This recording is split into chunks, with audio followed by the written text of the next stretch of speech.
So we're going to keep rocking and rolling, and we're going to bring someone to the stage now who is actually responsible for a lot of the impact that you're seeing here. He's the person who invited me to Dorado for the first time. We were both speaking at an event in Orlando, Florida, on a dear friend of ours, Dr. Fabrizio Mancini's stage, which is like this big biohacking, super high-end audience. And I had just gotten done showing the Impact CEO slide where I said, my next venture is to disrupt energy, food, healthcare, banking, mining, all these things. And this gentleman says to me, you have to come have dinner with me. I've got to show you something. So he gets up on stage and he starts sharing how he had just spun up a company with 1,000 CPAs and attorneys when the government started the ERC tax credit. And he helped business owners like me and others get back $10 billion from the government thanks to COVID. They cleared 20% of that. They were able to retain $2 billion of that. So here's a gentleman who's not only built one multi-billion-dollar company, but several multi-billion-dollar companies. And when he said we should go to dinner, I listened. So we go to dinner and he says, you've got to come to Puerto Rico. You've got to meet this gentleman by the name of Wright Thurston, who has launched these blockchains that you can take your vision and work to build this thing. So I've gotten to know this gentleman over the last, I guess it's been 2 years now. He actually flew me down and my wife to the Ritz-Carlton in Dorado Beach, put us up, very generous, introduced me to all these incredible brand presidents. And ever since that time, I've grown to not only enjoy our time playing pickleball and traveling the world and inspiring people around the world on stages, but to see him and his wife, Julie, build their relationship and to bring forward what's most important to them. This is a man and a woman that's of God. They're driven by their mission and their vision. Most recently, they invited myself and a number of us to go down to Mar-a-Lago. And before you think that, by the way, we were doing, oil deals with Trump, because I think a lot of the haters on social media thought that, wait a minute, Bunch, you've been out there helping the environment for years. What are you doing now? We weren't there with Trump. We were there with an organization called Turning Point USA. And Turning Point USA was so inspiring because Charlie Kirk gave his life for this movement. And at that charity, his wife, Erica, got up there and shared their vision, shared their mission, shared their values, and shared the impact that they were having. There were 256,000 people that showed up for the funeral of Charlie Kirk. So I'm sitting there with my wife and with Tony and his wife and a couple of tables that Tony was generous enough to sponsor. And I watched this gentleman get up and share in front of a room of hundreds of extremely well-off people that he was going to take the amount of money that he had already invested and he was going to triple it. He was going to come in at a 7-figure donation because he believed that the future needed to look different. He believed that our children deserve a high-quality education, but that's based on values and principles, that isn't just math, science, English, and history, isn't some of the limiting beliefs that they're programming our children with. He believed that there's a better way. And he was willing to put his time, his talents, and his capital to fund those visions. Well, that, my friends, is exactly what he's done here. He has spent his life building businesses so that he can give back to humanity. And I consider it a dear honor to call this gentleman a friend, to call him a business partner, and to call him a champion of a better future. So please, please, please stand up and help me give a huge round of applause to one of our community members, the man, the myth, the legend, Tony Swantek. And by the way, he's a hell of a pickleball player. So thank you, brother. I love you, man. Appreciate everybody. Good to see everybody. A lot of beautiful faces. After Darren and then now me, if you think bald is beautiful, let's put Jim Shave Head in the chat and see if we can get Jim to shave his head and join the party. So there you go. All I needed to see is a few of those. It looks like it's decided, Jimmy. We'll get some clippers. And maybe before you're up here next, we'll get you looking smooth like Darren and I. I'm gonna share just some information really about blockchain, about the opportunity that lays ahead of us. And I want to share, before I get into my slideshow, a little bit about how I ended up here. Traditional entrepreneur, as Jim said, not really tech savvy. And so I read a CNET blog sent me an email about the Bitcoin white paper in 2010. I wish I was tech savvy because I would have probably mined Bitcoin or started figuring out ways to buy Bitcoin. But instead of that, I just thought, what a cool concept. I liked the idea behind the concept of Bitcoin. 2013, a friend of mine was gambling online in the United States, which the banks wouldn't allow you to really transfer funds to and from your bank account if you were using online casinos. So I said, well, why are you gambling online if you can't get your money out? And he goes, well, I'm not using like regular money. I'm using Bitcoin. And I just was like, really? I was like, I read about that a few years ago. And so some of our companies at that time in 2013 started buying Bitcoin. And I'd heard a little bit about blockchain technology, not a lot. Built other businesses, traditional businesses. We had an Inc. 500 company called MyTown to Go. MyTown, the number 2 Go. It was an Inc. 500 in 2020, so you can Google that if you want to or whatnot. We were doing restaurant delivery like a Uber Eats or a DoorDash. We ended up merging with Delivery.com. And so it was a great business, built some other companies, credit card processing firm. And then in 2017, a friend of mine reached out and started doing trading software in the cryptocurrency space. And so I got involved with him and it went really well. Our trading software was doing really well, just trading different cryptocurrencies. And there were a few friends of ours that worked in that space that were on the blockchain side. And I remember one of my friends, Craig, was like, Tony, crypto's great, but blockchain is going to change the world. Blockchain's what's really important. And I said, Craig, I don't care why our software is making people a bunch of money. I care that our software is making people a bunch of money. I don't need to understand the technology. As far as I knew, blockchain and cryptocurrency were the same thing. Now, as I've kind of learned over the years, that's like saying email and the internet are the exact same thing.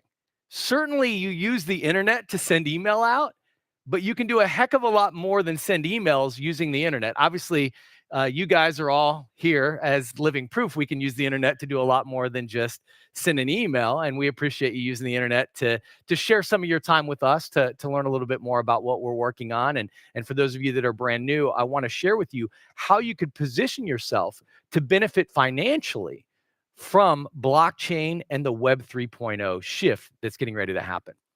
And I remember 2018, my friend that started the trading software company reached out to me and he said, hey, you need to buy nodes from this blockchain project called Gala Games. And I remember I said, what the heck is a node? I don't know what that is. And he explained it real quick. He was like, it's software. You put it on your computer and this company is paying you to borrow your computer power. So you look at like Airbnb, people pay you to borrow your house and stay there for a little while. Uber, if you're driving people, they're kind of paying you to borrow your use of your car. He said blockchain companies borrow your computer power. And they'll do. And I just remember, I said, well, how much do they pay you? I'm interested in that. And he said, well, they give you Gala tokens. And this was 2018. I said, well, how much is a Gala token worth? And he said, well, right now, nothing. And I just remember I said, well, this sounds amazing. You're gonna borrow my computer and then you're gonna pay me with magic internet money that doesn't have any value. I said, it sounds amazing for Gala Games, not so amazing for me. And he said, well, Tony, he goes, it doesn't have any value today. But over time, if people start playing these games, it could be extremely valuable. It's a long story. I needed to call him back to redo a transaction, basically to buy these nodes. I was going to buy $10,000 worth of nodes. And at that time, we were kind of merging our delivery business with Delivery.com, and I just forgot to call him. And so I didn't think much of it. I'm not a gamer. I never even thought about it. About 2 years went by. It gets into like November of 2021, and he starts posting about this Gala Games project. And I just remember I saw it and I was like, uh-oh, it hit me. I forgot to call my friend back. And so I called him and he's like, dude, we need to get on a Zoom. So I get on a Zoom presentation and he's like, bro, there's millions of people playing these games. And I was like, really? And he's like, yeah. He goes, the nodes generate tokens. They pay you with these tokens. And it's been a lot of tokens for me. He goes, I've been selling them over the last few months. And I said, how much have you sold? And he said, a little over $40 million worth. And I was like, no way. And then he showed me some of his Binance accounts and stuff like that. And I was like, holy cow, you've sold over $40 million. And our other buddy, Wright, I was like, how much has he got? And he goes, a little over $4.3 billion worth. And I was like, and then I asked him what you should never ask if you're at the right place at the right time, but you don't take action, you don't realize it maybe. I said, if I would have called you back, how many tokens would I have right now if I'd have bought those nodes? And he starts doing the math. He's like, if you sold all of your tokens today, right now, it would be a little over $11 million. And it was crazy. I remember going to CoinMarketCap. They had like a $4 billion day in trading volume. I could have sold $11 million probably within seconds.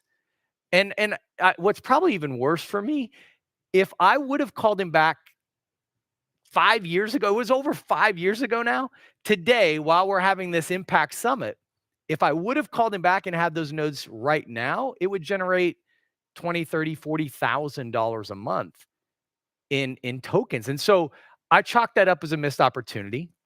I think probably all of us in our lives have missed opportunities. Type in the chat, missed, if you've ever missed an opportunity. I wish I would have bought Bitcoin in 2010 when I first heard about it. I wish I would have bought Tesla stock when Elon Musk got going and you started to hear about him. I have had so many opportunities that I've been at the right place at the right time, but didn't realize it.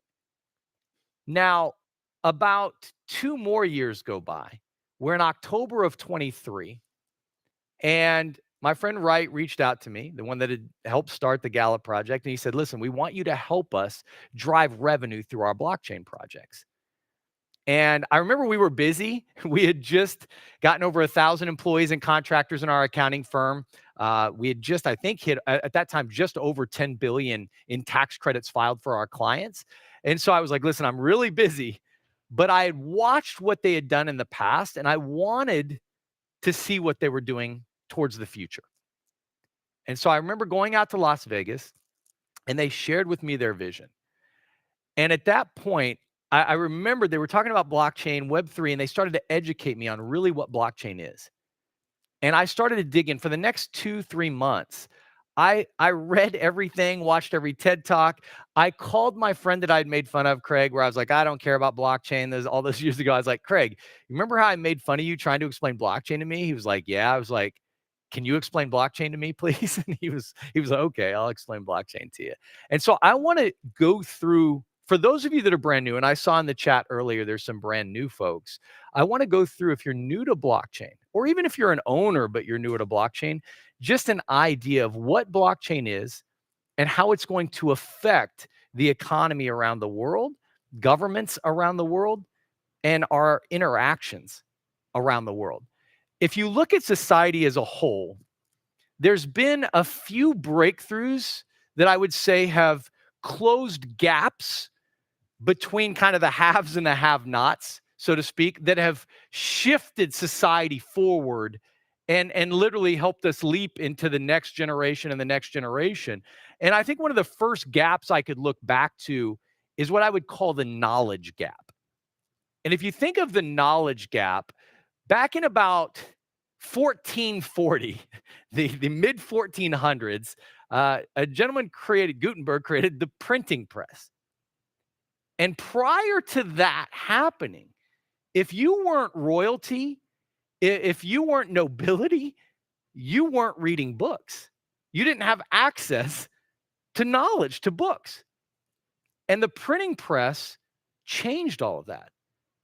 And it led to the Renaissance. Like all of a sudden, more people had access to knowledge, and the world shifted forward as society and technologically.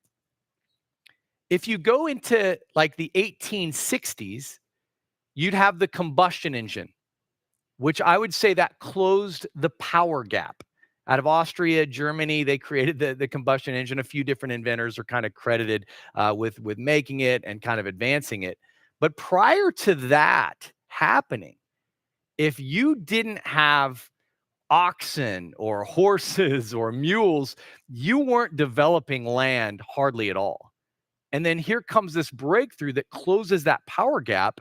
And now a lot of us in our garages have more horsepower than the kings and queens of the 1800s, for sure. It closed that gap. I look at the internet as closing what I would call the distance gap. This is really good proof of closing the distance gap. Seeing people in Australia, people in Spain, I saw people in Italy, obviously people all around the United States. I see people from all over the place. And it's because the internet has allowed us to share information real time around the world without having to wait on a third party. We're all here interacting real time. It's amazing. That closed the distance gap. The world is a much smaller place thanks to the technology of the internet. If you look at what blockchain does, it closes what I would call the trust gap. How it does it, I'll go in depth real quickly, but what blockchain allows you to do, if the internet allows us to share information real time, blockchain allows us to share value real time. And that could be in the form of currency. I've had Bitcoin transactions of over $1 million in Bitcoin that took 5 minutes to transact and cost me around $2.47 in transaction fees.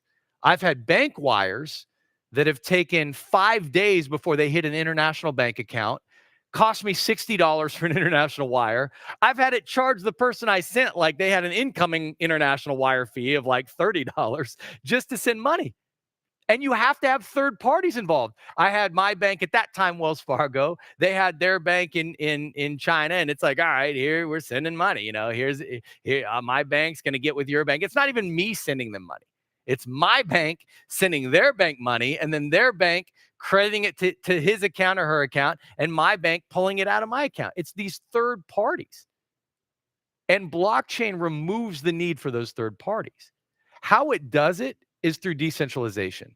Jim talked about it. Darren has talked about it a lot. Scott and Waters have talked about it. Everybody that's been on has talked about centralized and decentralized. How it works if you're new to blockchain, though, I just want to give you kind of a simplified idea of why blockchain creates trust. When you have centralized power, centralized authority, that means one person has access to all the information and only one person has access to that information. And if you have that, you have to trust that person.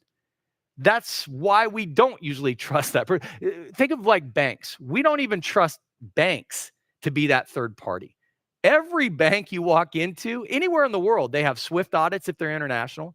Here in the United States, they have state audits. They have federal audits. They have people basically going through and third parties combing through their books to make sure that some banker didn't add another zero in front of the comma and turn a $100,000 transfer into $1 million transfer or bigger. They have people. Now, every now and again, things slip by. If you're ever bored, you can Google about Wells Fargo creating bank accounts without permission. You can Google that. They got fined. It was like $3 billion because they were bonusing their private bankers, any of their bankers that were working with people. If they opened more accounts, they'd get a bonus. And so somebody like me would go in and open a bank account, then I'd leave, and then they'd open a savings account for me and maybe a business checking account for me that I didn't even know existed. And they would get their bonuses. And it happened for like a year or so. And then finally somebody was like, found one of their extra accounts, maybe the teller, tipped them off, and they were like, what's going on here? They made some phone calls. They started to dig in, and they had done this to tons of people. But it was they could do it because of centralized authority. They were the only ones that knew what was happening. See, blockchain prevents that. I'll give you a quick example. I'm going to think of a number. This is centralized power here, which is good for me. I'm going to think of a number between 1 and 1 million. And I'm going to give each person in the chat one guess. And if anyone in that chat guesses the proper number, I'm going to give everyone that's on this live stream 1 Bitcoin. So I'll have to figure out how many people are on here. I'll give each person 1 Bitcoin. Yeah, you can start firing in numbers. Any number between 1 and 1. You only get one shot, only one chance. Now, here's the problem as you're typing in those numbers. I'm not going to tell anyone what the number is. I'm not going to write it down. I'm just going to keep it in my head. And you'll have to use the honor system of whether you guess it or not. And surprisingly, so far, no one's guessed it. I know no one's guessed it because I'm going to make sure no one guesses it because I don't want to give everybody one Bitcoin. That's centralized power. That's centralized control. Now, let me tell you how a blockchain, so you can stop guessing now because you're not going to get it right. Even if let's say somebody, I just saw, let's see, we've got, Kenny said 67, 67. So anyone with kids knows what that is. No one else does. I only know what that is because I play pickleball and the score 6-7 comes up all the time. And kids will ride by on the golf carts in Puerto Rico and be like 6-7.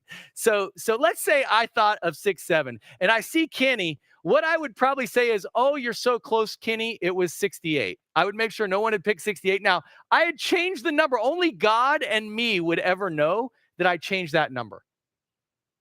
You guys wouldn't know. It's centralized control. Here's how a blockchain would work. If it was blockchain, let's say my football number from high school, maybe my wife is on here. She would know this. Maybe my mom's on here too. It's 29. Okay? The number's 29. 29. Can somebody type in 29 in the chat? 29. Type in 29 in the chat. Okay, so now we know all of us are nodes on a blockchain network. Everyone in here knows the number's 29. Now, here's how the game would work. I'm going to think of a number between 1 and a million. We already know what it is. We're going to create a smart contract.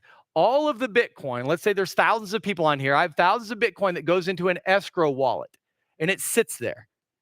And then if anyone guesses the number 29, it starts releasing 1 Bitcoin to each and every one of your wallets. If you all guess different numbers, it would just route all that Bitcoin right back into my wallet. It's out of my control at that point. You don't have to rely on me to have all the information. You all know what the number is. Yeah, this is a hypothetical. I know Gregory's waiting, but it's one of the simplest examples I can give you to understand why decentralization and blockchain can change the world. If you get bored, Google the words blockchain voting patent. Blockchain voting patent. Some of you guys, if you're on the computer, take your phone and do it right now. Take your phone and Google blockchain voting patent. And if you scroll and you find that patent, what you'll see is for over 5 years, the United States Postal Service has owned that patent. See, blockchain technology could end voter fraud overnight, which in the United States would be important, but in countries like Zimbabwe and countries like the Congo and Venezuela and Russia, it could be critical. Because we know elections are being stolen around the world. Blockchain could end that. You would have no voter ID. You wouldn't need it. You wouldn't have to worry about non-citizens voting in your country, whatever country you live in. Everyone, when they registered to vote, would get a blockchain wallet that only they could log into, probably using biometrics, maybe their fingerprint, their iris, and maybe even a password. Once they're logged in, they could issue their vote. It would be anonymous. Only thing that the government would see is a voter wallet ID voted for this candidate, and it would get added up. It would be real time. You'd see it as it was going on. So I know some of you in the United States, it's funny to me. I don't know how we're so technologically advanced, but when we have like a presidential election, it's almost like Arizona is counting votes like a month and a half later after the election. I'm like, how hard is it to count? Blockchain, it would be real time. Like literally, you wouldn't have to wait. Like the second the polls closed, it would be like, here's the numbers in Arizona. The second the polls closed, here's the numbers in California. Here's the numbers in New York. Like they would have the exact voting numbers real time. Blockchain can solve so many problems around the world. One of the biggest things it's going to do, and Jim's going to demo this for us, it's going to give ownership and control of our data in the AI space. That's massive. Because a lot of us probably, if we think about it, don't necessarily need someone like Sam Altman or Bill Gates or even Elon Musk controlling and owning all of our data. Not ideal, especially if there's an opportunity for us to own and control all of our own data. Now, what kind of opportunity is there from an entrepreneurial standpoint? It's massive. In 2021, the World Economic Forum estimated blockchain could disrupt up to $867 trillion in traditional markets. Type in the word trillion in the chat and try and understand that's not a once in a lifetime shift. That's a one-time shift. Never in history, the internet wasn't that big of a shift in wealth, not even close. We'll probably never see that big of a shift again until we're colonizing other planets. And if some of Earth's economy starts to move to the Mars economy, you may see a bigger shift, but we might not be around for that. Our kids, grandkids, great-grandkids, it may be a long, long $1 trillion. I like that, Adam. So we have the ability. I've heard as recently as like 6 months ago, the estimate was 1.3 quadrillion shift. 1.3 I didn't even know that was a real number. Quadrillion. That, I guess it is what comes after a trillion. And so it's bigger than the internet. I think about the blockchain and compare it to that Web 2.0 shift. I remember, I'm old enough to remember shifting kind of from Web 1, where it was just the military was using the internet, Bill Gates, IBM was using the internet, to all of a sudden Web 2.0. 94, 95, 1996, you had Amazon, you had Google, you had PayPal, you had Hotmail. I remember sending my first Hotmail and going, well, this is better than mailing a letter. I remember paying my first credit card bill online and thinking, I'm never going to mail another check. And so if you remember making the shift from Web 1, where you'd never used the internet before, to all of a sudden Web 2, where you started to use the internet, if you're old enough to remember that shift, type in the word shift in the chat. Type in the word shift if you remember the first time you started to use the internet, the first time you started to stream something on Amazon or Netflix and you didn't have to go to Blockbuster Video to rent the movie that you wanted to watch.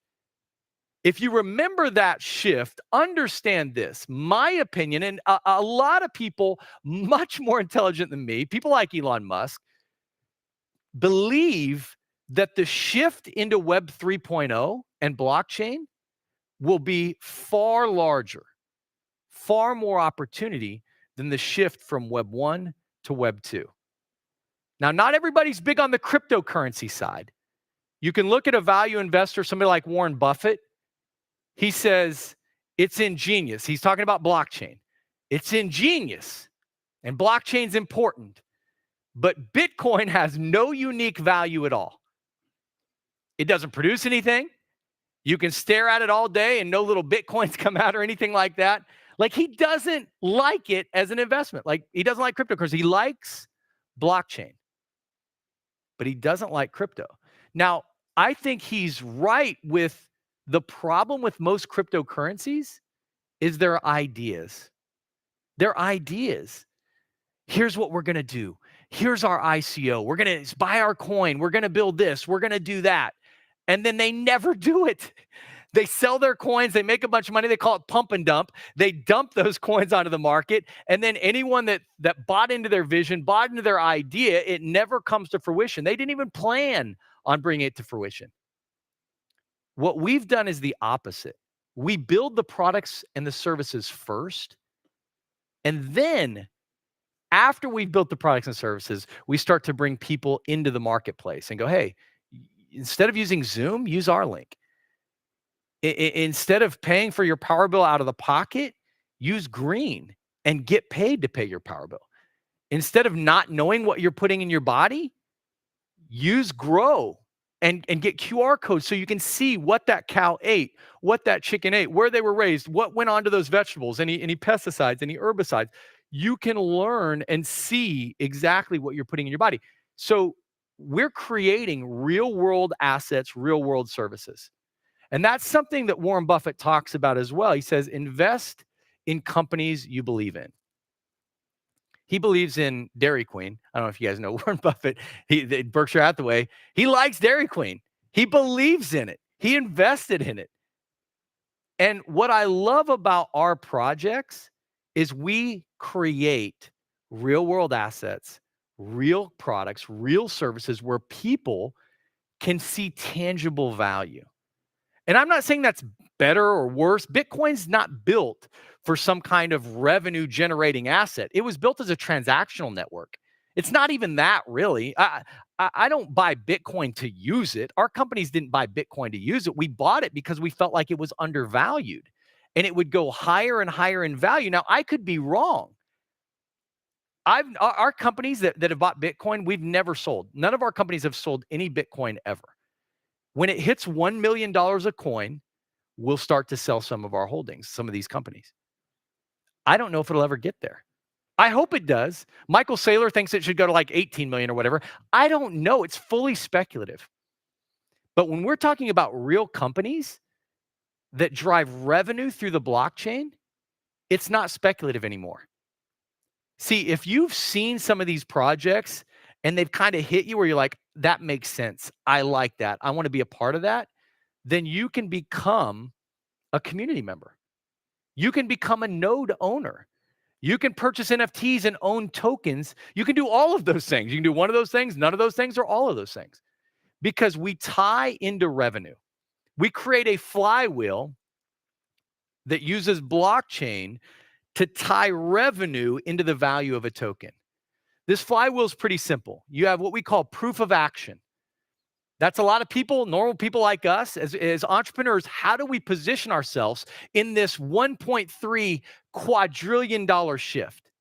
How do each and every one of you position yourselves in the middle of that shift? That's a huge question to answer. One of the best ways to do it is through our ecosystem. This community has been building layer one blockchains for over a decade. A decade. Most blockchain companies, especially ICOs, they're around 2 years, dead. 1 year, dead. They're not with us anymore. These guys, our community's been building for over a decade. There's no one on the planet that is more advanced at building layer one blockchains than our community. And you can be a part of it, guys. Proof of action allows you to bring in customers into our projects and services. Each and every one of us can bring in clients that use our meeting platform, that eat food that they know what's going to their body, that know that they can buy phones or jewelry that's been mined ethically and responsibly. So they're acquiring those customers, you're acquiring those customers, and that's generating revenue. All of that revenue is going in to buy a token out of the open market. So now it's not speculation. Why is this product or this service valuable? Why is this token got value? It's because revenue is going in to buy it. And the more revenue that's generated, our community has proof of action rewards. We take a portion of that revenue and we redirect it back to those of you that brought those customers in the first place. Because if you bring customers and you receive tokens, and those tokens get more and more valuable, and we never have any guarantees. We don't know what they're going to be worth. At the end of the day, I looked at something like Gala at 87 cents or whatever it peaked at. I mean, that's amazing. And I look at some of our tokens at a tenth of a penny, a half a penny, maybe a penny. And I think, man, if it gets up to, 50 cents or something, that'd be amazing. $1 would be crazy. See, the value comes from revenue, real products, real services. Even somebody like Warren Buffett, if he used our platform and thought, man, like this is better to order food from here and know what I'm putting in my body than going to Dairy Queen. If he used one of our platforms and said, hey, this is a better meeting platform than Zoom. I like this better. I'm going to use this instead. He could see value in that. Not because of speculation, because the real product, the real service is just better. You can position yourself in that flywheel. You need to connect with the people that invited you into our ecosystem and tell them you want to become a part of this community. If you're excited about what we're doing, type community in the chat. I'm so excited for each and every one of you that are here today. At the end of the day, every one of us is going to have an opportunity where we can make decisions that will affect our futures, our children's futures, our dreams, our goals, our aspirations. Don't be like so many other people around the world and run away from the opportunity to do something truly great with your lives. Make a decision, make it with confidence, make the right one. Position yourself in this community so you can take advantage of the biggest shift in wealth in human history. Thanks a lot, everybody. I'll bring up Jim Bunch.